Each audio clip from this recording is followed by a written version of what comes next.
Ma'am सबसे पहले अपना नाम और जो एजुकेशन बैकग्राउंड बताइए। मेरा नाम वसुधा अग्रवाल है। मैंने IIT रुड़की से मैथ्स में अपना मास्टर्स किया है। तो आपका ऑप्शनल मैथ्स रहा है। तो आप जैसे आप इंटर करती हैं तो क्या डेफ से क्वेश्चन पूछे गए या फिर रिसेंट करंटली अफेयर्स से, जैसे आपका इजराइल हमास या फिर पैलेस्टीन या फिर चाइना इंडिया रिलेशन, जियो पॉलिटिक्स, किस तरीके से आपके इंटर करते हैं, किस तरीके से इंटरव्यू पैनल जो आपका किस तरीके से चला?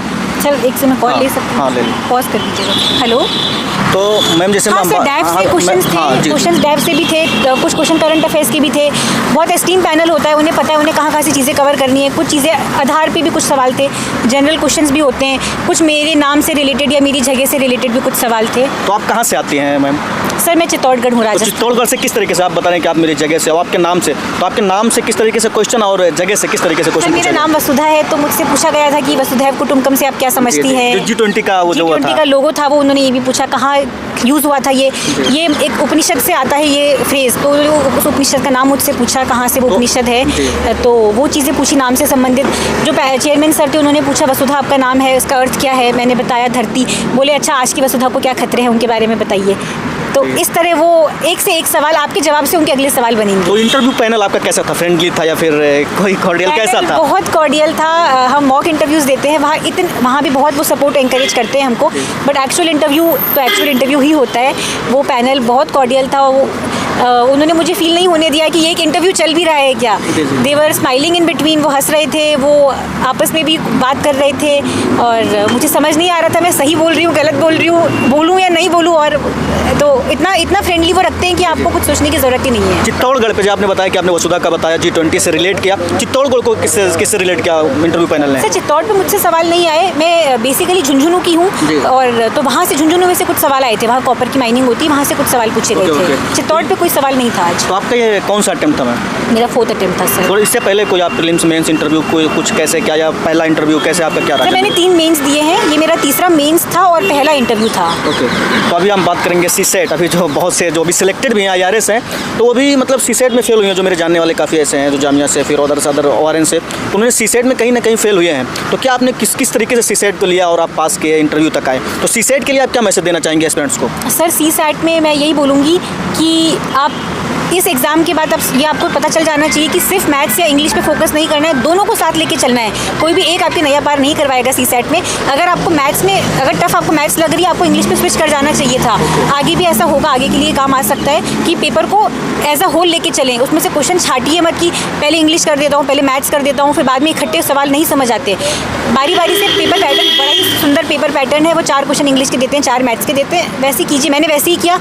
मेरा सीसेट में अच्छा स्कोर भी था, तो मैं तो यही बोलूँगी। तो ये बात आप सीसेट जैसे आपने कोई बुक लिस्ट का सहारा लिया, फिर किसी कोचिंग का सहारा लिया, या कंप्रीहेंशन आपने न्यूज़पेपर का, या फिर स्पेशल कोई बुक पढ़ी कंप्रीहेंशन के लिए? सर मेरा मैथ्स अच्छा है, मेरा मैथ्स सब्जेक्ट है, मुझे सीसेट में पर्सनली दिक्कत नहीं आती है। पर अगर आप लोगों को सीसेट में दिक्कत लग रही है, आप कोचिंग का सहारा ले सकते हैं। आप मटेरियल जो कुछ बुक्स होती है, जनरल क्वेश्चंस होते हैं, कोई भी टॉपिक पे आप नेट पे सर्च करेंगे, आपको 10-20 सवाल मिल जाएंगे।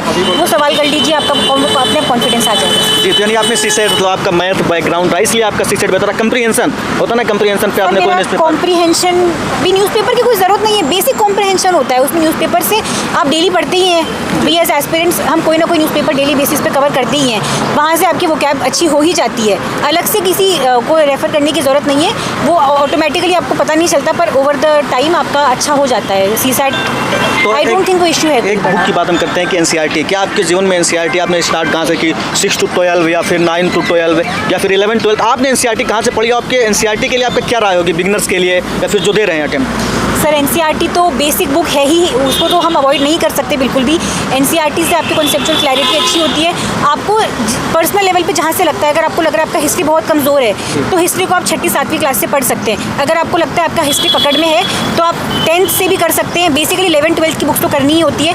अगर ज्योग्राफी कम लग रहा है तो 10th की भी पढ़ लीजिए। 6 से पढ़ने की कोई ज़रूरत नहीं किसी भी किताब को। 8 से ऊपर भी ठीक चल जाएगा, वरना 9-10th, वरना 11th-12th की आपको पढ़नी है। अब स्टैंडर्ड बुक की बात करेंगे, जैसे लाइक लक्ष्मीकांत या फिर RS शर्मा या फिर रमेश सिंह, आपने किसको फॉलो किया, या फिर आपने कोई कोचिंग ली, या फिर सेल्फ स्टडी कैसे आपने किया? सर मैंने कोचिंग तो ली थी, कोचिंग के साथ मैंने सप्लीमेंट किया अपनी पढ़ाई को, क्वालिटी में लक्ष्मीकांत के साथ सप्लीमेंट किया। जो मुझे लगता था नया है वो मैंने वहाँ से उठा के और अपने नोट्स में ऐड किया, ताकि लक्ष्मीकांत का वजन ना चले। लोग कहते हैं हमने 10 बार लक्ष्मीकांत की, 20 बार लक्ष्मीकांत की। मुझे लगता है अगर आप बस वो चीज़ें उठा लें जो आपको नहीं आती है और उन्हें आप एक कागज़ पे लिख लेंगे, तो लक्ष्मीकांत का वजन बात तक नहीं चलेगा। हिस्ट्री में स्पेक्ट्रम को मैंने रेफ़र किया, ज्योग्राफी में GC लियोंग से मैंने कुछ हेल्प ली थी। ऐसे हर सब्जेक्ट का का थोड़ा थोड़ा आइडिया किसी एक बुक से, इकोनॉमी में कोई एक जैन परीक्षित सर की बुक है, मैंने उनको रेफर किया था। कोई भी एक एडिशनल ये तो बात रही मतलब स्टैंडर्ड बुक या फिर आप बेसिक बुक्स। आप मेंस में आप किस तरीके से आप मेंस को करती हैं, आंसर राइटिंग या फिर और कुछ, आप मेंस किस तरीके से लिखती हैं? सर मेंस लिखना वो भी ग्रेजुअल प्रोसेस है। आप आंसर राइटिंग शुरू कर दीजिए सही टाइम पे, आप उसे चेक करवाते रहिए, सिर्फ लिखिए मत, चेक करवाइए उसे कि आप सही दिशा में जा रहे हैं नहीं जा रहे, और इम्प्रूवमेंट होगा डेफिनेटली। उसमें डेटा का, स्टैट्स का सब एडिशन करिए, रिपोर्ट्स उनको उन पर ऐड कीजिए, रिसेंट जो चीज़ें हो रही है अगर आप उनको नोट करते जाएंगे डेटा फैक्ट्स के तौर पे, फिर उनको सप्लीमेंट कीजिए अपने मेंस के आंसर्स में, वो सुंदर भी लगेंगे और आपको इम्प्रूवमेंट भी दिखेगा। चेक कराते रहिए, खुद से उसका एवेल्यूएशन मत कीजिए। मॉक वीएस रियल जो आपका आंसर राइटिंग है एग्जाम में, क्या डिफरेंट होता है दोनों में? जैसे किसी इंस्टीट्यूट का मॉक या फिर आप जो रियल मेंस देते हैं तो उसमें क्या कोई डिफरेंट है? सर मॉक मेंस में तो बहुत हेल्प करते हैं, ऑब्वियसली आपको स्पीड बढ़ाने में भी हेल्प करते हैं। स्पीड का भी बहुत बड़ा गेम होता है वहाँ पे, स्पीड में आपको मॉक्स हेल्प करेंगे डेफिनेटली, और आंसर स्ट्रक्चर में भी हेल्प करते हैं, फीडबैक भी हेल्प करते हैं। अगर आपको ज़्यादा लगता है तो मेंटरशिप भी वो लोग प्रोवाइड करते हैं, कई कोचिंग इंस्टीट्यूट का पर्सनल लेवल पे भी उनसे अपनी दिक्कत शेयर कर सकते हैं, तो आपको और कस्टमाइज वहाँ पे सोल्यूशन मिल तो जाए। ये जो आपकी जर्नी रही 4 साल, क्या कमियां रही हैं कि जो आपको यहाँ तक 4 अटेम्प्ट तक आना पड़ा? कोई लोग फर्स्ट में, सेकंड में, फिर भी बहुत बड़ी बात है, अचीवमेंट है कि आप लगातार मेंस दे रहे हैं, इंटरव्यू दे रहे हैं, तो क्या कमियां रही जो आप इनको भर करके आप इंटरव्यू तक आई हैं? सर कोई एक बहुत बड़ी कमी नहीं थी, कमियाँ छोटी छोटी थी, छोटी कमियाँ बाद में बड़ी बन जाती है अगर आपका नहीं निकलता है तो मैंने फर्स्ट अटेम्प्ट में मुझे लगा कि ठीक है इन चीज़ों के बिना हो जाएगा शायद, फिर मुझे धीरे धीरे समझ आने लगा कि कुछ भी छोड़ना नहीं है सिलेबस में, कुछ भी नहीं छोड़ना है आपको, ना प्री में ना मेंस में। जो नहीं आ रहा है उसको बेसिक लेवल पे तैयार कर लीजिए ताकि एग्जाम में छोड़ना ना पड़े कोई सवाल। तो मैंने अपने कुछ जो थोड़े थोड़े ड्रॉबैक्स थे, मैंने उन सब्जेक्ट्स पे, उन टॉपिक्स पे काम किया मैंने, और फिर मुझे सिग्निफिकेंट इंप्रूवमेंट दिखा मेरे उसमें। तो मैम लास्ट मैसेज क्या रहेगा जो भी 2024 में प्रीलिम्स दे रहे हैं या फिर जो भी बिगनर्स हैं उनके लिए आपका लास्ट मैसेज क्या रहेगा कि आप इस तरीके से करिए? आपका एक मैसेज जो हमारे व्यूअर्स को जाए या फिर जो आगे तैयारी कर रहे हैं, जो वीडियो देख रहे हैं, उनका लास्ट मैसेज आपका क्या रहेगा? सर लास्ट मैसेज और मोस्ट इंपॉर्टेंट मैसेज यही है कि आप बहुत सारे मटेरियल्स के पीछे मत भागिए। मटेरियल तो बहुत है मार्केट में, मत भागिए। अपने कुछ अगर कोचिंग कर रहे हैं तो वहाँ से नोट्स को ढंग से कंसोलिडेट कीजिए, खुद से पढ़ रहे हैं तो नोट्स बनाइए, उन नोट्स पे टिकिए, भरोसा रखिए। अगर आपका नहीं भी निकल रहा है उन नोट्स से भरोसा रखिए कि वही आपकी स्ट्रेंथ है। एक्स्ट्रा एडिशन मटेरियल आप टेस्ट के वाया ऐड कर लीजिए, पर हर साल अगर नहीं हो रहा है तो नए मटेरियल की तरफ मत जाइए, उसी में और इम्प्रूवमेंट कीजिए तो वो मटेरियल आपको पार लगवा देगा। Thank you ma'am, thank you, best wishes for your interview. I hope, मैं आशा करता हूँ कि आपका इंटरव्यू अच्छा जाए और आप फाइनल सिलेक्शन हो, हम लोग फिर आपका फाइनल सिलेक्शन में इंटरव्यू ले। Thank you ma'am. Thank you sir, thank you so much.